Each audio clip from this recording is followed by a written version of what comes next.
Muito obrigado a todos, muito obrigado ao CESP pelo convite.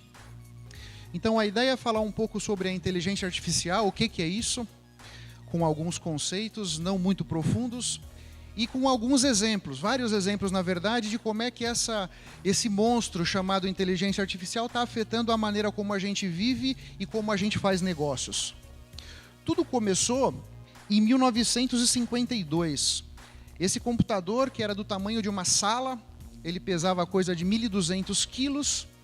Depois de processar tudo que ele podia, ele produzia 3 sons. Tic, tac, tou. Era o que essa sala inteira conseguia fazer. O tempo foi avançando, nós chegamos em 97. Um computador da IBM, o Deep Blue, conseguiu ganhar do campeão mundial de xadrez, o Garry Kasparov. Foi uma coisa já surpreendente.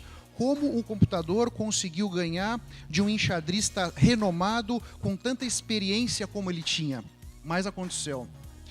Depois, mais para frente, muitos criticaram. Puxa, mas o xadrez é um jogo de movimentos. Se o computador tem todos esses movimentos na memória, é muito simples ele ganhar de um ser humano. Então ele foi desafiado nesse jogo Jeopardy. É um jogo de perguntas e respostas. O Watson da IBM ganhou dos 2 humanos. Esses 2 humanos eram os 2 campeões mundiais, não era qualquer um que estava passando na rua. Os 2 campeões mundiais perderam para o computador, aqui dá para ver, $77 mil o computador levou para casa aquele dia, né? O outro $21 mil, 24 mil. Esse já foi um jogo bem mais complexo para a máquina do que o xadrez, porque esse jogo exige conhecer vários assuntos e se posicionar sobre vários assuntos diferentes, né? Para quem gosta do gibi da Mônica, é muito fácil saber qual é o nome do ursinho da Mônica, o coelhinho da Mônica. Mas para quem nunca viu um gibi da Mônica, é super difícil saber o nome do coelhinho. Requer muito raciocínio. Mais para frente, o Google entrou em cena, com o Google DeepMind. E o Google DeepMind desafiou o campeão mundial, ex-campeão mundial de um jogo chamado Go. É um coreano chamado Lee Sedol. O Go é um jogo chinês. É considerado o jogo mais difícil que o ser humano já conseguiu inventar. Ele requer muita intuição. Houveram momentos que o computador fez movimentos nas pedras que nem os programadores entendiam. Como é que o robô fez aquele movimento? E a verdade, em maio de 2017, dá para ver pelo rosto do rapaz que ele não estava nada confortável, o Deep Blue ganhou 4-1. Então, abordaram o campeão mundial, o chinês. Puxa, você viu? O computador ganhou do ex-campeão mundial e o chinês falou assim, mas também, ganhar de um coreano. Algum tempo depois, ele também não está nada confortável, o computador ganhou dele 3-0. Então, em 20 anos, a inteligência artificial saiu do xadrez, que é um jogo que até crianças, de criança já consegue jogar, para o jogo estratégico mais difícil que o ser humano conseguiu criar. Depois começaram a desafiar jogos de videogame, o Atari. Esse joguinho aqui, você tem essa parede aqui em cima, com essa bolinha. E o jogador é essa base que vai evitar que a bolinha caia. Botaram o computador para jogar sem conhecer as regras. Ele aprendeu as regras sozinho. Em 2 horas ele já estava jogando super bem. Com 4 horas, o computador descobriu o seguinte: puxa, se eu conseguir fazer um furo aqui na lateral, eu passo essa bolinha para o lado de cima e a bolinha começa a comer a parede por trás. Ficou imbatível. Com 4 horas. Google DeepMind. Foram adiante, o Space Invaders. O Space Invaders, o jogador está aqui embaixo dando tirinho para cima, e todos esses alienígenas estão ali em cima dando tirinho para baixo. O seu objetivo é matar os alienígenas sem tomar nenhum tiro. Em 2 horas o computador já jogava como um expert. Em 8 horas ele já estava imbatível. Atingiu um nível de excelência que nenhum humano tinha conseguido. Também o Google DeepMind. Qual foi a sacada do Google? O sistema de aprendizagem da máquina era com a experiência, que é a maneira como nós aprendemos. É o chamado Deep Reinforcement Learning. Nós, enquanto éramos crianças, os nossos filhos aprendem dessa maneira. Então a máquina hoje aprende como nós. Isso faz com que ela acelere muito, muito o aprendizado. Esse ano, o Google Duplex foi um negócio bastante interessante. O computador ligou para um restaurante para fazer a reserva de uma mesa. E o computador conversou com a atendente do restaurante e ela não se deu conta que estava falando com o computador. E se você tiver a curiosidade de dar uma olhada na gravação, é muito interessante, porque o robô tentou marcar a mesa, não tinha lugar, ela fez uma proposta, ele fez uma contraproposta, ele até deu uma jogadinha de uma brincadeira com a moça. Foi muito interessante. Agora, esse ano, o IBM Debater, o IBM Debater é esse totem aqui, desafiou a campeã mundial de debates. Eu mesmo nem sabia que existia esse tipo de campeonato, mas existe. O tema era subsídios do governo americano para a exploração espacial. Veja que não é um tema trivial, né? Se nós tivéssemos que chegar aqui agora para defender isso aí, seria difícil. A moça foi contra os subsídios e a inteligência artificial foi a favor. Qual foi a sacada da IBM? Cada argumento que ela colocava contra o subsídio, o robô entendia o que ela tinha dito, fatiava aquela ideia, buscava no banco de dados argumentos contra cada pedacinho do que ela falou e devolvia para ela. A moça perdeu o rebolado. E era campeã mundial nisso aqui. Libratos. Inteligência artificial jogando pôquer contra só os 4 campeões mundiais. Naquela noite, o computador ganhou 1,77 milhões de dólares. O pôquer já é um jogo de blefe, é um jogo de estratégia, é um jogo de dubiedade. Você não quer dizer para o oponente quais cartas você tem que apostar, não apostar nas várias rodadas. Resultado, essas competências são também super úteis para o processo de negociação. Jogar pôquer e negociar tem várias similaridades. Então a inteligência artificial está chegando num nível de poder eventualmente sentar com uma mesa e negociar com cada um de nós sobre vários assuntos. Março de 2011 foi um dia muito importante para a humanidade. Foi aquele acidente nuclear no Japão, foi um terremoto, depois veio um tsunami e foi uma confusão danada. As autoridades entenderam que elas atuaram muito mal naquele dia. Então foi uma bateção de cabeça danada. Então os japoneses sentaram e, bom, como é que nós podemos nos preparar para um eventual próximo acidente? Deus queira que não aconteça, mas se acontecer, como é que nós vamos fazer? E uma ação que saiu desse grupo foi: nós podemos desenvolver alguns robôs para que, na eventualidade de um acidente nuclear, eles possam acessar esses reatores e desligar algumas máquinas, coisa que o ser humano não conseguiu fazer naquele momento. Então aqui tem um vídeo de 2015, como é que esses robôs que foram desenvolvidos por pessoas inteligentes, né? Pelos expoentes da humanidade, o que eles conseguiram propor. Dá para ver que não é uma performance que a gente vai chamar de admirável, né? Se nós fôssemos depender desses robôs para nos livrar de um acidente nuclear, que Deus nos ajude, né? O objetivo seria que os robôs pudessem abrir portas, fechar válvulas, desligar equipamentos. Essa era a ideia por trás desse projeto.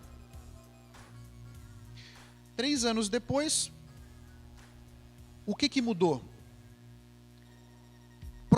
Houveram algumas melhorias em termos de materiais, em termos de componentes mecânicos e hidráulicos dos robôs, mas a grande melhoria foi a inteligência artificial. E aí a gente percebe que o robô melhorou um pouco.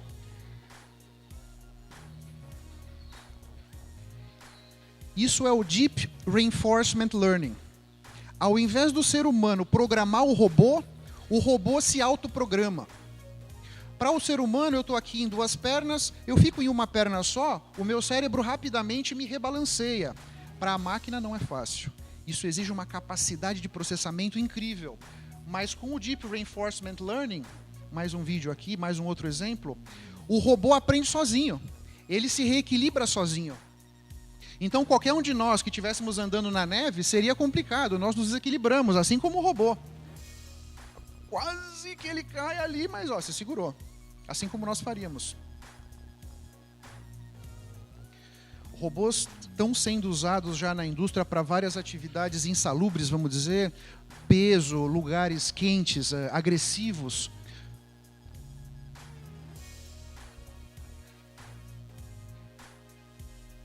Então conseguiu derrubar o robô. Aí a inteligência artificial está ali pensando, qual é a forma mais rápida, mais fácil e que menos energia que eu posso me levantar?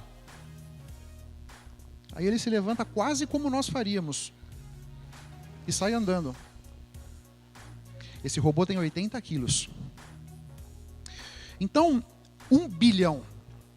Esse é o número cabalístico do momento para a inteligência artificial e é como um número que vai definir a tecnologia como nós conhecemos hoje e como ela vai ser num futuro próximo, relativamente próximo. Quando a gente olha para essa foto e qualquer criança com 1 ano, talvez todas as crianças de 2 anos vão saber que do lado esquerdo é um cachorro, do lado direito é um gato. Para o computador, isso não é tão fácil. O ser humano aprende muito fácil. Se você apresenta para o seu chefe um relatório e ele te diz, olha só, legal, bonito o relatório, mas eu preferia que esses dados fossem apresentados de outra maneira. Muitos de nós, no episódio seguinte, você já apresenta da maneira que o chefe quer. Talvez alguns outros humanos vão levar talvez mais uma vez para o chefe dizer, puxa vida, eu preferia de outro formato. Mas eventualmente na segunda, terceira vez a gente já aprendeu. O computador não. O computador demora um pouco mais para aprender. Mas quando ele aprende, aí ele executa numa velocidade incrível, muito mais rápido do que qualquer um de nós.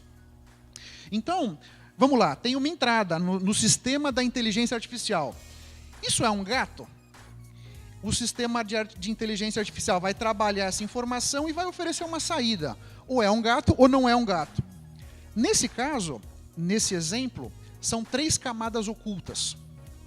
Cada uma dessas camadas vai analisar a informação de entrada sobre um prisma. Então, na medida que a informação vai caminhando pelas camadas, ela vai sendo refinada até chegar na saída do processo com a informação se é um gato ou se não é um gato. Nesse exemplo, com 2 camadas ocultas, observa que o computador acha que essa foto aqui tem 60% de chance de ser um cachorro. Nesse sentido, que eu comento que não é fácil para o computador executar uma tarefa que para nós é muito simples olhar para aquela foto e saber qual que é o gato e qual é o cachorro. Para o computador olhar para essa foto e entender, opa, todos esses são cachorros, ele vai precisar de 15 camadas. Os modelos de inteligência artificial mais modernos têm 180 camadas. Então, o potencial dessas máquinas hoje em dia é tremendo. Então, quanto mais camadas você tiver, mais refinamentos você vai poder dar para aquela informação de entrada. E da onde vem o número de 1 bilhão? Para que o computador possa reconhecer isso aqui é um cachorro, ele precisa de 1 bilhão de exemplares de cachorros. Para o computador saber que isso aqui é um computador, ele precisa de 1 bilhão de exemplares de computadores. E assim para uma cadeira, para um copo d'água, para um microfone, para um botão, para qualquer coisa. Então, se a gente imaginar que existem centenas de milhões de objetos diferentes e a gente precisa de 1 bilhão de exemplares de cada um, esse é o desafio. Mas esse desafio está sendo digerido, os especialistas, etc., estão trabalhando nisso e algum dia vai chegar. Então vai chegar o dia que o computador vai reconhecer qualquer coisa. Né? E esse dia não está tão longe, talvez esteja 10 anos, talvez esteja 15 anos. Nós aqui nessa sala certamente vamos ver. Esse é o grande desafio. 1 bilhão de exemplares de qualquer coisa. Amsterdã, que é a capital da Holanda, é uma cidade que tem muitos canais. E uma equipe de holandeses resolveu, falou, olha, vamos construir uma passarela em um desses nossos canais. Só que essa vai ser uma passarela diferente. Essa vai ser uma passarela projetada e construída por máquinas. Então, sendo uma passarela metálica, o homem iria soldar essas peças, etc. Eles não queriam isso. Eles queriam que as peças fossem impressas em 3D por máquinas. Então, o computador decidiu sozinho como é que seria o desenho, como é que seria a parte estrutural da passarela. O computador decidiu sozinho como é que as peças, quais seriam as peças que iriam formar essa parte estrutural da passarela. Portanto, quando a passarela estiver construída, a inteligência artificial terá aprendido como construir passarela. A segunda passarela que esse computador for construir, vai ser construída talvez em questão de dias. Então, a inteligência artificial vai melhorar a nossa capacidade de imaginar, desenhar e projetar as coisas. E os sistemas robóticos vão nos ajudar a construir essas novas coisas que serão projetadas com a ajuda da inteligência artificial. Está construindo, ó. Se você for no YouTube, você vai ver.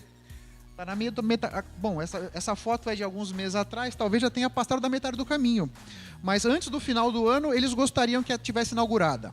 Para nas festas de final de ano, Natal, muitas pessoas vão passar o Natal em Amsterdã e já possam cruzar o canal por essa passarela. Então, robôs e humanos colaborando na construção da ponte. Ponte feita em peças impressas de aço inoxidável. Tem uma empresa americana que constrói esses carros. São carros para fazer essas acrobacias, piruetas, ficar de ponta cabeça e etc. Então eles tiveram uma ideia, eles gostariam de desenvolver uma nova geração do chassi do carro, para que o carro pudesse fazer essas manobras de uma forma mais fácil. Então eles instrumentaram um automóvel desses, e o automóvel ficou na pista, várias pistas, dando volta na contramão, dando volta na mão, faz a curva assim, faz a curva assado, para que o robô pudesse captar os dados desses sensores. Foram levantados 4 bilhões de dados. Então aqui está um exemplo, etc. O robô projetou o chassi com a ajuda dos humanos. Os humanos, quando viram esse projeto, eles disseram, nossa, nós jamais teríamos feito um projeto desse. Porque o ser humano, quando vai projetar alguma coisa, nós vamos nos basear no que a gente conhece, no que a gente já estudou, no que a gente já aprendeu. Nós vamos nos inspirar em algum outro projeto similar. A máquina não. A máquina sai do nada para construir alguma coisa que nunca existiu. A máquina não tem limite. Portanto, o chassi foi projetado por humanos, melhorados por um sistema de inteligência artificial e já considerando os sistemas robóticos que iam fabricá-lo. Sabe quanto tempo levou todo esse processo? De instrumentar o carro até ter o projeto do chassi? 3 semanas. Eu não manjo muito de indústria automobilística, mas eu imagino que se a Ford ou a Volkswagen for desenvolver um novo chassi, vai levar bem mais tempo. Um outro desafio que colocaram. Eu quero que você faça uma cadeira. Eu quero que essa cadeira suporte até 150 quilos. Eu quero que o assento esteja a 18 centímetros do chão e que a matéria-prima custe menos, no máximo R$60. E botaram a máquina para trabalhar. E a máquina foi no banco de dados, tinha exemplos de cadeiras, ela se inspirou naqueles exemplos e foi indo buscando a solução, interagiu, buscou, pimba. Uma cadeira projetada pela inteligência artificial. E para piorar, a cadeira é bonita. Para piorar, a cadeira é bonita. O maior banco da Suécia, SEB, Sistema de Atendimento a Clientes com Inteligência Artificial, né? Hoje a gente liga no banco, seja ele qualquer banco, aperte 1 para o saldo, aperte o 2 para o extrato, aperte o 3, fica aquela encheção de saco. Aqui não. O cliente não precisava teclar nada. O cliente ligava e dizia, estou com problema assim, assim, assado. Os clientes perguntam, o sistema busca respostas na base de dados e responde.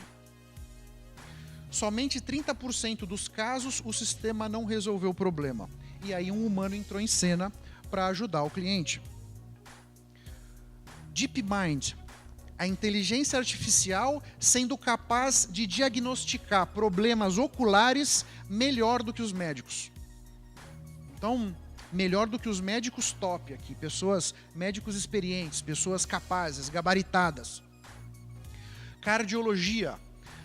Redes neurais outperform, elas são melhores, têm uma performance melhor que os cardiologistas para identificar problemas cardiopáticos em ecocardiograma, que é um exame como se fosse um ultrassom do coração. a máquina conseguindo fazer melhor do que o humano. Pensa no seu cardiologista e vamos imaginar que ele é um cara capaz, ele é um cara diligente, ele procura se manter atualizado. Talvez 1, 2 vezes por ano ele vá para um congresso, ele estuda com afinco. O computador vai ter na base de dados todos os trabalhos de cardiologia de todos os congressos que já existiram. Como é que a gente consegue brigar com isso aí? Por mais que você se esforce, não tem como fazer. Detecção de fraude bancária. O HSBC é um banco super grande. Sistemas de inteligência artificial monitoram milhares de transações diariamente dos clientes do banco. Onde a compra foi feita, o endereço de IP do lugar que foi feito, se esse comportamento de compra, esse cliente gasta normalmente, por exemplo, 100, 200 reais, de repente vem uma conta de 10 mil reais, coisas assim. 50% de melhora na detecção das fraudes. Porque na medida em que a inteligência artificial vai monitorando, ela vai aprendendo com o tempo e no dia seguinte ela está melhor do que hoje e na semana que vem ela está melhor do que nessa semana. 60% de redução nos falsos positivos. O falso positivo é, o banco te liga e diz assim, estou cancelando o seu cartão de crédito porque ele foi clonado.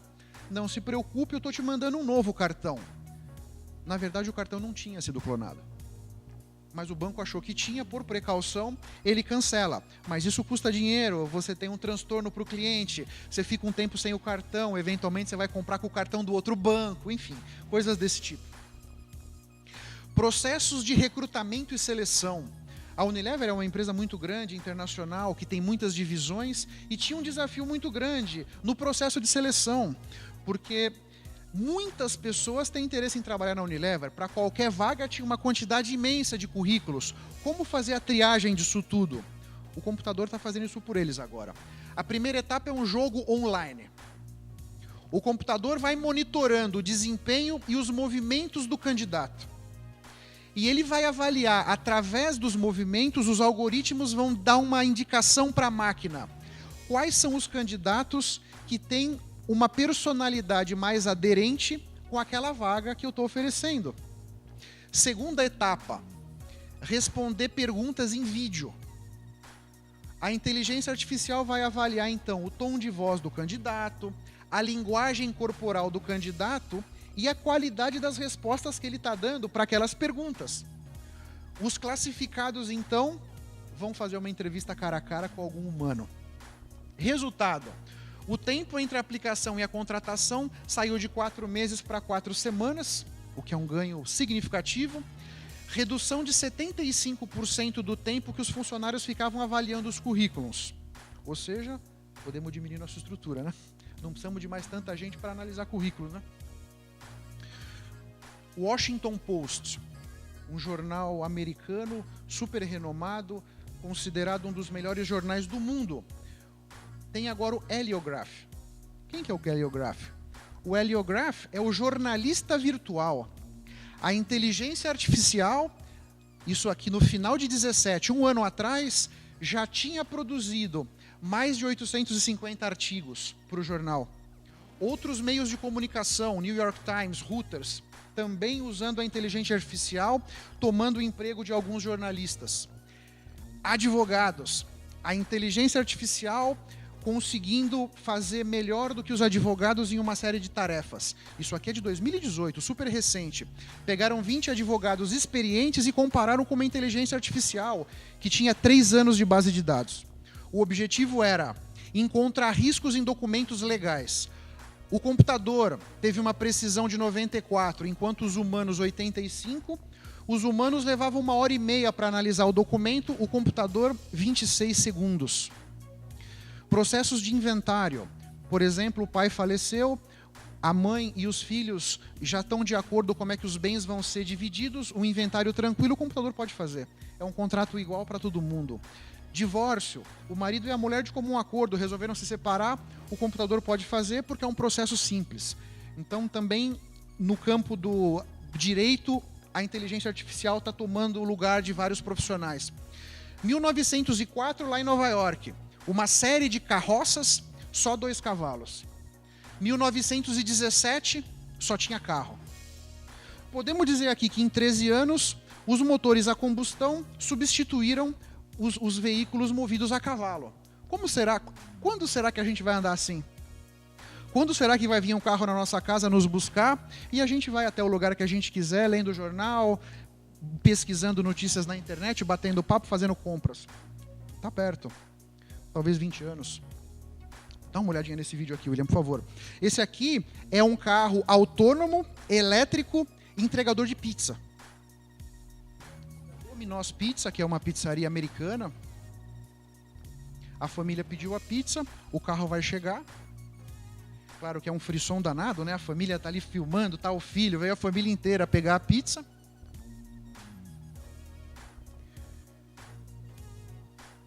Eles digitam um código na lateral do carro que foi passado para eles no momento em que eles fizeram o pedido da pizza. A menina até se assustou. Pegou a pizza. Então tá mais próximo do que a gente imagina, né? E o caminhão elétrico? Puxa, esse vai trazer uma revolução maior do que o carro elétrico.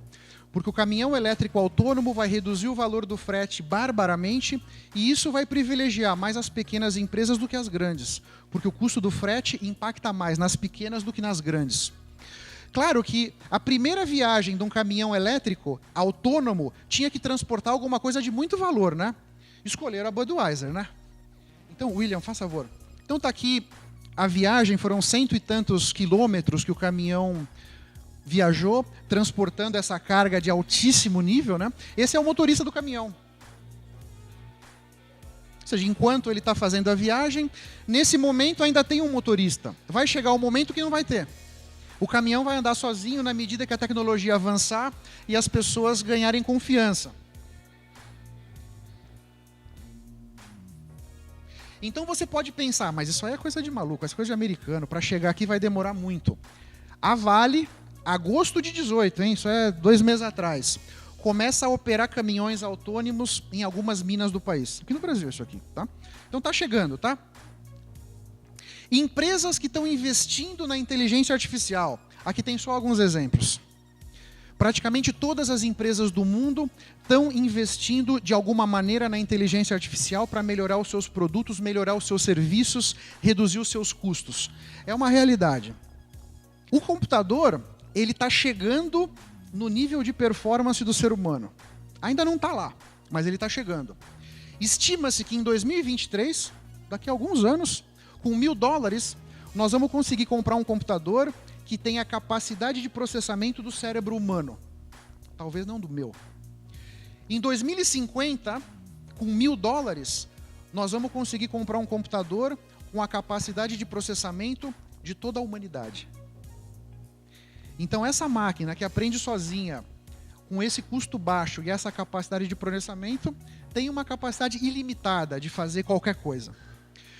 Se você se interessou pelo assunto, quer estudar um pouquinho mais, todas essas empresas, são empresas na internet, oferecem cursos mais profundos ou menos profundos sobre a inteligência artificial. Eu espero que tenha sido interessante, que eu tenha conseguido provocar alguns pensamentos em vocês. Eu agradeço muito a sua atenção. Muito obrigado.